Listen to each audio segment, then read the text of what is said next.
Sure. Yeah, I'm Tree. And I'm Jay. And we are Curlture UK. Oh, sorry, we're Curlture UK. We're empowerment bloggers from London. We specialise in talking about natural hair, black businesses, black pop culture, empowerment, black beauty. And all we of that are stuff. also authors. Yep. And we have a book called Kink out recently in December, so that's added to our list. Tink. There was like a process to it. So we've been friends for a long time, since we were teenagers. So just as friends do, we would talk amongst ourselves, like conversation we were just having really about just hair, people just chatting. So I would give Jay tips, she would give me tips, you know, what products are you using, that kind of thing, just amongst friends. And then sort of like conversations we were having, we just thought this sort of thing should be like on a blog or get other people involved in the conversation. We can learn from other people, people can learn from us. So that's how it started. Yeah.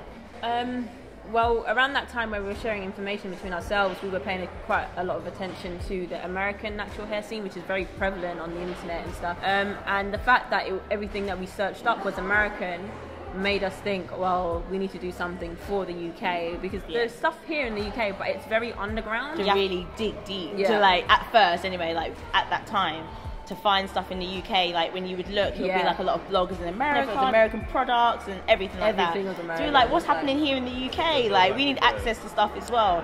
So I think that was our really like push to be like, let's do something for people here, more accessible. And then when we got in, we realised, okay, there is a UK scene, but it just wasn't prevalent, as you said. Yeah, it's prevalent. So my front room, my nan's front room, in fact, we started just on a website, and it really just came from the point of, let's just show people that we're going through this journey and see going through it too, I guess, and documenting our thoughts on black hair, but not only black hair, the narrative behind it, and just share what we feel black people should know about their hair and how they should feel about it, and that they should dispel a lot of myths. That was one of our first blog posts, 6 myths about black hair. So at that early stage, it was really, I think, to be honest, I don't think it's that much different from how we are now. Yeah, I think it was one of those things that was just like we were saying before, like it's a process of a learning process. It's like relearning things, or unlearning, should I say, that we've been taught about our hair. Well, I know definitely with me, it was like, don't wash your hair too often, all that kind of stuff. So it was actually an enjoyable process as well, of like, okay, actually I can do this with my hair can do this, or, you know, discovering products. But yeah, it's definitely a thing of just like retraining. It's like your mindset, like retraining, reprogramming your mind to know that your hair is acceptable, like it is beautiful, versatile. Shrinkage is good. Yeah, so it's a process. I think it's an important one. And even if it's something like someone's maybe wearing like weaves or straight hair, maybe it's a thing of they're not ready yet, they don't feel comfortable yet, but just the knowledge of just knowing, okay, well, this is how I still look after my hair underneath a wig or whatever, that's still important. So just to have that information accessible, I think is just an important thing. Yeah.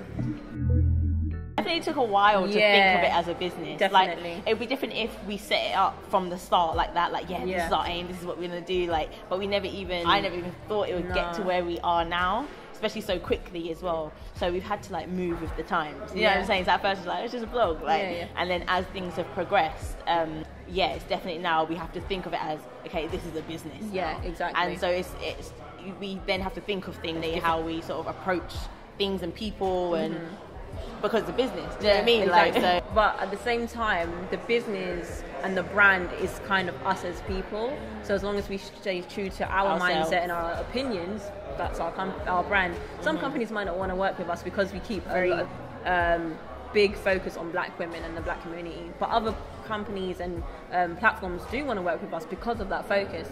So like such as BET. So yeah, I feel like it's definitely a business at the moment. Monetization takes a long time, obviously, especially in this blogging area where you have to it's always about numbers and stuff like that. So that's a lot. That's a lot. People, do you know what's funny? Like, people say that, and it's like, it would be different if I met 40,000 people, exactly. but because it's just it's on the screen, do you know what I mean? So sometimes, or I definitely like, I'm forgetting them. People are like, oh my god, you got so many. I'm like, oh, and I always feel like it's not. I feel like it's because we know people with more and stuff like that. I feel like it's not that much. Yeah, exactly. No, it's not. It's not really. But it is. It's a good achievement from what we're doing, especially where we're not specifically about selling you an image, whereas people that do therefore amass a lot of followers, where we're sending you a message, which is a bit more difficult for people to understand. And obviously we have quite a very specific following. We have people from other races follow us as well. Which is good. Yeah, which is we good. like to refer to ourselves as bloggers with substance. Yeah. So it's not just about posting pretty selfies and all that kind of stuff. It's actually, like Jay said, we're giving a message and conversation. So, yeah, there's more to it than just, oh, my hair's big today. Like, you know what I mean? Yeah, I feel definitely there's a spiritual element to hair. Even in other cultures as well, you can see in other cultures they grow their hair extra long or they cut it short. So in different cultures, yes, hair means different things. Pertaining to us as black people, prior to slavery, we did have our specific spiritual meanings for hair, our status hairstyles, and hairstyles showed from what part of Africa, what tribe or what country you were from. So definitely we had a lot of styles, we had ingredients, we've had our own ways to think about hair, and I feel like we're getting back to that now with the growth of the natural hair scene. We're realizing that we as black people have our own things. We are totally different to what Europeans do to their hair, and that's fine, and that makes you grow spiritually. Your confidence, people will note it. So yeah, definitely I feel it's a spiritual thing, and it's something that we need to go back to, as opposed to not really looking after our hair. I think it's a spiritual thing. When you notice someone with their natural hair, you can also feel sometimes a sense of power, depending on whether they embrace it a lot. Some people with natural hair don't always embrace it. That's also something to say as well. So not everyone with natural hair is woke, not everyone with natural hair is a specific mindset, but when they are, you can always sense a certain sense of pride and confidence, 100%. And that comes from that spiritual journey, definitely.